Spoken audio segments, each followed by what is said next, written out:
ছাড়া বাংলার মাটিতে আমরা আর কোনো কিছুই হতে দেব না। আমি জানি না জাতীয় নির্বাচনের আগে জুলাই সনদ বাস্তবায়নের লক্ষ্যে গণভোট হলে কার কি সমস্যা সেটা আমাদের বুঝে আসে না। আমাদের সমস্যা হলো জুলাই সনদের গণভোট ছাড়া যদি জাতীয় সংসদ নির্বাচন অনুষ্ঠিত হতে থাকে, জাতীয় সংসদ নির্বাচন যদি তফসিল ঘোষণা হয়ে বাস্তবায়িত হয়, অনুষ্ঠিত হয়, সেখানে অনেকগুলো বড় বড় জটিলতার সৃষ্টি হবে।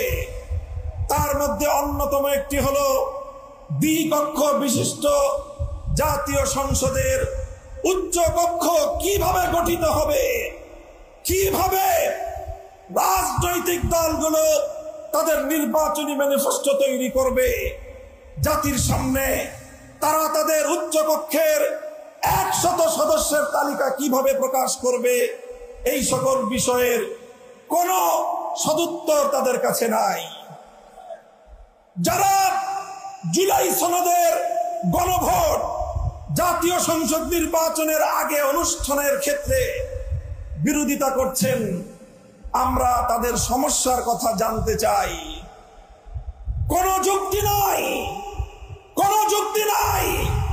তারা জুলাই সনদের বাস্তবায়নকে ঠেকিয়ে দিয়ে বাংলাদেশে আবার ফ্যাসিবাদ কায়েম করবার ষড়যন্ত্র করছে। পরিষ্কার ঘোষণা করি, রক্ত দিয়ে যে ফ্যাসিবাদ বিদায় করেছি, প্রয়োজনে আবার রক্তের সাগর প্রবাহিত হবে, বাংলার মাটিতে ফ্যাসিবাদ ফিরে আসবে না।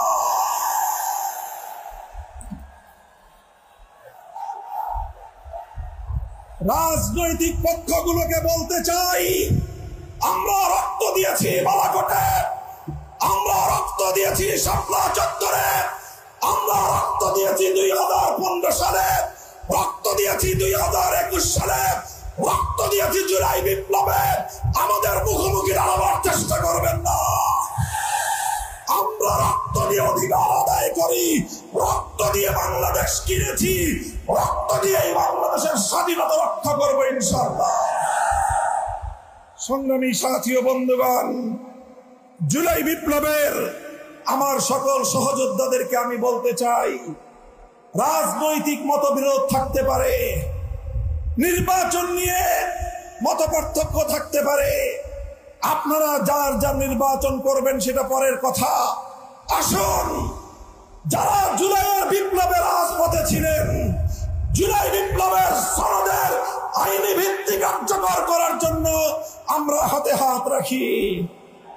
সংগ্রামী সাথী ও বন্ধুগণ, সর্বশেষ বক্তব্য, আগামী 13 তারিখ জুলাই সনদের গণভোটকে কেন্দ্র করে সরকারি সিদ্ধান্তের দিকে আমরা তাকিয়ে আছি।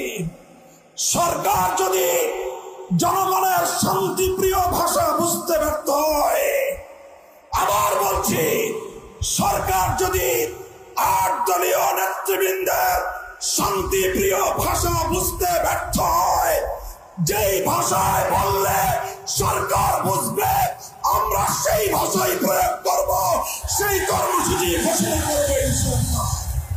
প্রস্তুত থাকবেন তো আপনারা? ইনশাআল্লাহ যুদ্ধ করে ফ্যাসিবাদ বিতাড়িত করেছি, যুদ্ধ করেই বাংলার মানুষের অধিকার আদায় করে ছাড়বো ইনশাআল্লাহ।